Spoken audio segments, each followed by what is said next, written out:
We continue to follow the story coming out of New York of the three men arrested yesterday in a terror plot. Let's now get it from the perspective of someone who knows exactly what happens not only in that city but in that state and has an excellent eye on what happens with security here in America. He is the former three-term governor of the state of New York, and he may indeed find himself right in the thick of the Republican race for the White House next year. George Pataki joins us. Governor, thank you so much for being here. Thank you, Ed. Nice being with you. Governor, are we looking, when we see what happens in New York and the fact that New York City is indeed ground zero for terrorists, they always want to start there.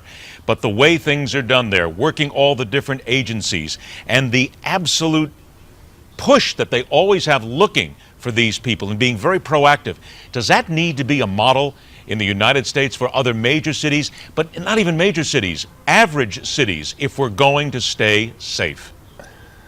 No question in my mind that it should be. New York City's police department is the best in the world, and they are extremely well trained. And of course, we suffered our first Islamist terrorist attack in 1993 when the Twin Towers were bombed for the first time.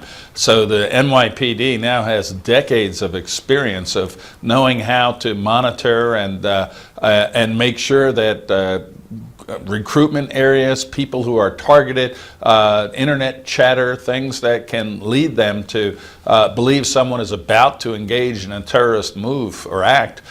They can find them, they can catch them, and hopefully they will be convicted. Governor, you mentioned the 1993 World Trade Center bombing. It happened on this day, February the 26th, oddly enough that we speak. When we look back at that and bring ourselves forward to where we are today, in your opinion, are we vigilant enough? Are we doing enough? And is the current administration allowing our agencies across the country to do enough to keep America safe? Ed, I hate to say it, but I think we are at greater risk today than at any time since September 11th of having another attack here in the United States. And I think it's in part, significant part, because of a failure of the Obama administration and his team to actually even mention the fact that this is radical Islam and it is terrorism. And what concerns me is we saw not just 1993, but also September 11th, where they had training camps and recruitment centers. Right now, ISIS has training camps, recruitment centers. They have hundreds of millions of dollars. We see every day that they have thousands of people with Western passports. And we know, there was this debate last week, who loves America? We know ISIS hates America and wants to attack us. So I believe we need to be far more proactive in taking out those bases, those training centers, those camps now, before they have the chance to turn them against us here in America. But Americans will ask, can we be proactive and do something that A, will last, because we never seem to do anything that lasts more than a few weeks, and B, without American men and women dying on foreign soil?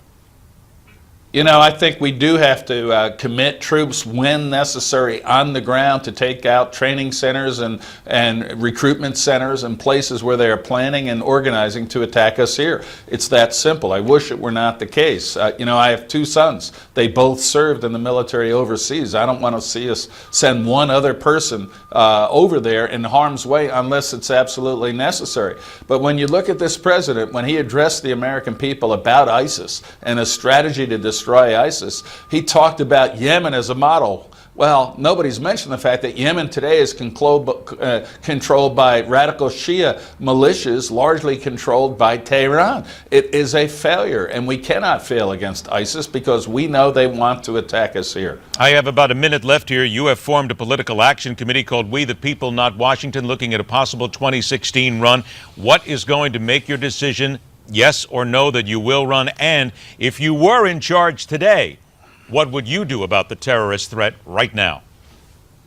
Well, first, I'd call it by its name. If I were in charge today, radical Islam, and that's what it's not the Buddhist state, it's the Islamic state, and do whatever we can to destroy as many of them as quickly as possible right now. But for the campaign finance laws, I could well be a candidate now. I've run a complex state. I did it for 12 years. I did it through the horrors of September 11th, and didn't just run it, I changed it. And I believe we have to dramatically not just run Washington, but change Washington to give power back to the people and take it from the politicians and the interest groups that largely control Washington today. What is going to be the one thing that will make you decide yay or nay? the one thing you're waiting to see You happen? know, I don't think there's any one thing. The reason I'm doing this is because I do believe I have the ability to run the country. I have seen the consequences of pretending that since radical Islam is thousands of miles away, it doesn't challenge us here. It does challenge us and pose a threat to us here. There's no one thing. I'm out there. I was in Iowa New Hampshire a couple of days ago. I'm going to Iowa next week. The reaction has been good, and I think you just continue to make the case to the American people why you believe you have the vision for the future, you have the leadership skills and the ability to lead this country, and more importantly, change our government in the way it needs to be changed. Governor George Pataki, it's a pleasure to have you on the show, my friend. I look forward to the next time we can do it and spend more time together. Good luck. Thank you, Ed. I appreciate that. Take care, Governor. Speaking of the current looming deadline in Washington, a hard truth Republicans better accept, and right now. That's next on MidPoint.